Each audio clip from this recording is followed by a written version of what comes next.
நீ இருக்கிறியே ஓல கொட்டாயா, சும்மா நடக்கிறியே தவள கொட்டாயா, மஜாவாயி நிக்கிறியே பஞ்சு மிட்டாயா. அவர் வேலை உசுரா வச்சிருக்கேன், அது அவராண்ட கொஞ்சம் எடுத்து சொல்லுங்க. சோஜாவா படுத்துக்குவேன் ஓமடியில சாஞ்சு, சும்மா வாட்டமா இருக்கிறிய வாட்டர் பாக்கெட் மூஞ்சி.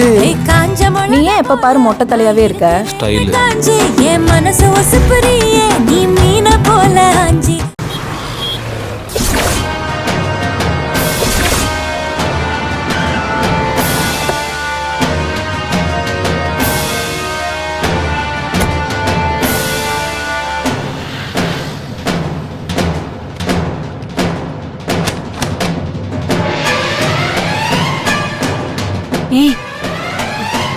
என்னையும் மன்னிப்பு கேட்க சொன்ன? என்ன மன்னிப்பு கேட்க சொன்னவனையும் என்ன மன்னிச்சு விட்டரு சொன்னவளையும் நான் சும்மா விடவே போறதில்ல. என்னாச்சு? எங்க இருந்தாலும் சரி தேடி கண்டுபிடிச்சு என் கால்ல விழுந்து கதற வைப்பேன்.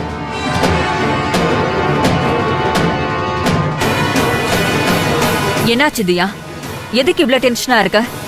நான் அவமானப்பட்டு கூனி குறுகி போய் வந்து நிக்கிறவங்க முன்னாடி. என்ன சொல்ற நீ? அப்படி என்ன நடந்துச்சு? என்ன சொல்றதுன்னு எனக்கே தெரியல. யார் இவங்க?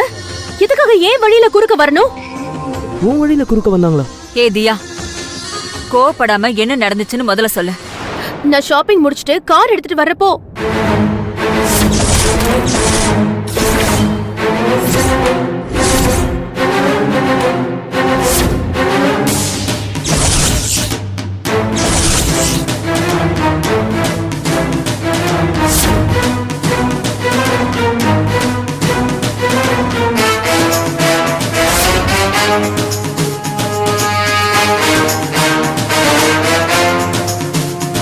இப்படி ஒரு அவமானத்தை சந்திச்சுட்டு எதுவும் செய்ய முடியாம நான் இப்ப உங்க முன்னாடி வந்து நிக்கிறேன். தியா, நீ அவங்கள சும்மா விடக்கூடாது.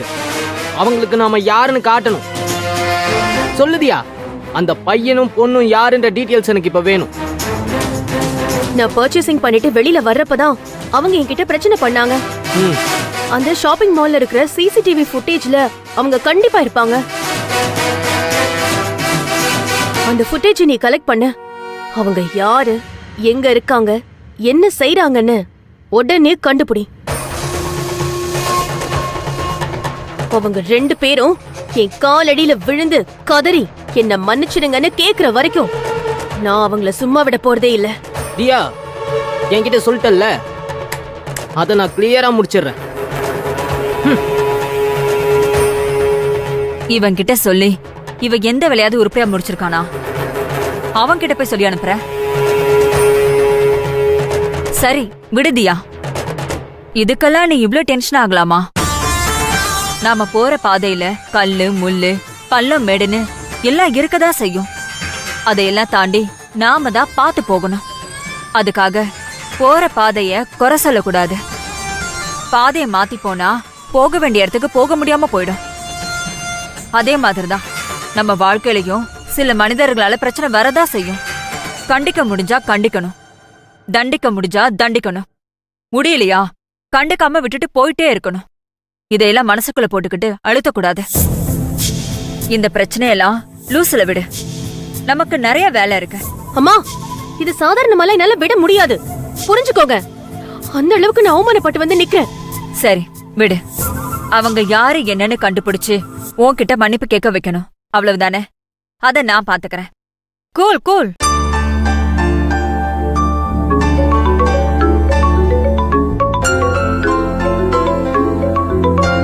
என்ன ஆதிசங்கரி போன் பண்றா? லவுட் ஸ்பீக்கர்ல போட்டு அட்டெண்ட் பண்ணி என்னன்னு கேளுங்க. ஆதி, இப்பதான் உன்னை நினைச்சிட்டு இருந்தேன், நீயே போன் பண்ணிட்ட.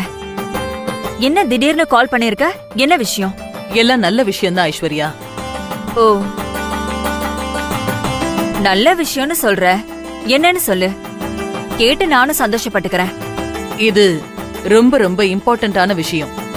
அது போன்ல சொன்னா நல்லா இருக்காது. ஏதாவது ஒரு கோவில்ல வச்சு பேசினா நல்லா இருக்கும்னு நான் நினைக்கிறேன். நீ ஃப்ரீயா இருந்தன்னா தியாவையும் கூட்டிக்கிட்டு பொன்னியம்மன் கோயிலுக்கு வரியா? வரத பத்தி எனக்கு எந்த பிரச்சனையும் இல்ல. அப்படி என்ன நல்ல விஷயம்னு ஒரு சின்ன லீடு கொடுத்தா நல்லா இருக்கும். இல்ல இல்ல, அது உனக்கு சர்ப்ரைஸாவே இருக்கட்டும். அத கேட்டா நீயும் ரொம்ப சந்தோஷப்படுவேன்னு தான் நான் நினைக்கிறேன்.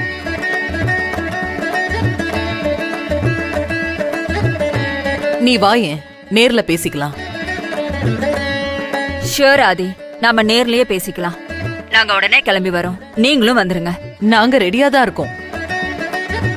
இம்மீடியட்டா கிளம்பி வந்துருவோம். வாங்க, நேர்லயே மீட் பண்ணலாம். சரியா? சரி ஆதி. ஓகே, வரேன்னு சொல்லிட்டாங்க. ரொம்ப சந்தோஷம். என்னம்மா, ஏதோ முக்கியமான விஷயம், நல்ல விஷயம், அத கோவில்ல வச்சுதான் பேசுவேன்னு உங்க ஃப்ரெண்டு என்னென்னமோ பேசுறாங்க. நான் இருக்கிற டென்ஷன்ல என்னாலலாம் வர முடியாது. நீங்க வேணா போயிட்டு வாங்க. நீ எதுக்கு இப்ப வரமாட்டேன்னு சொல்ற? எனக்கு தெரிஞ்சு ஒன்னு ஆதிசங்கரிக்கு ரொம்ப பிடிச்சு போச்சு. அவ பையனுக்கு பொண்ணு கேக்குறதுக்காக தான் உன்னை நேர்ல வர சொல்றான்னு எனக்கு தோணுது.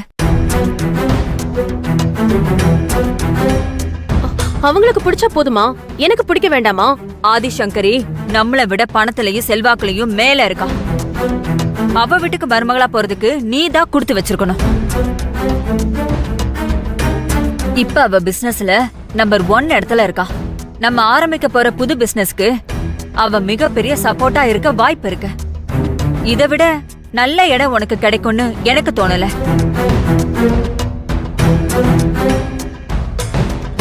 கடவுளா பார்த்து நம்மள இப்படி ஒரு சூழ்நிலையில சந்திக்க வச்சிருக்காரு. அந்த சந்திப்பை பயன்படுத்திக்கிறது தான் புத்திசாலித்தனம். நீ எனக்கு ஒரே வாரிசுங்கிற மாதிரி ஆதிசங்கருக்கு ஒரே பையன்தான் வாரிசு.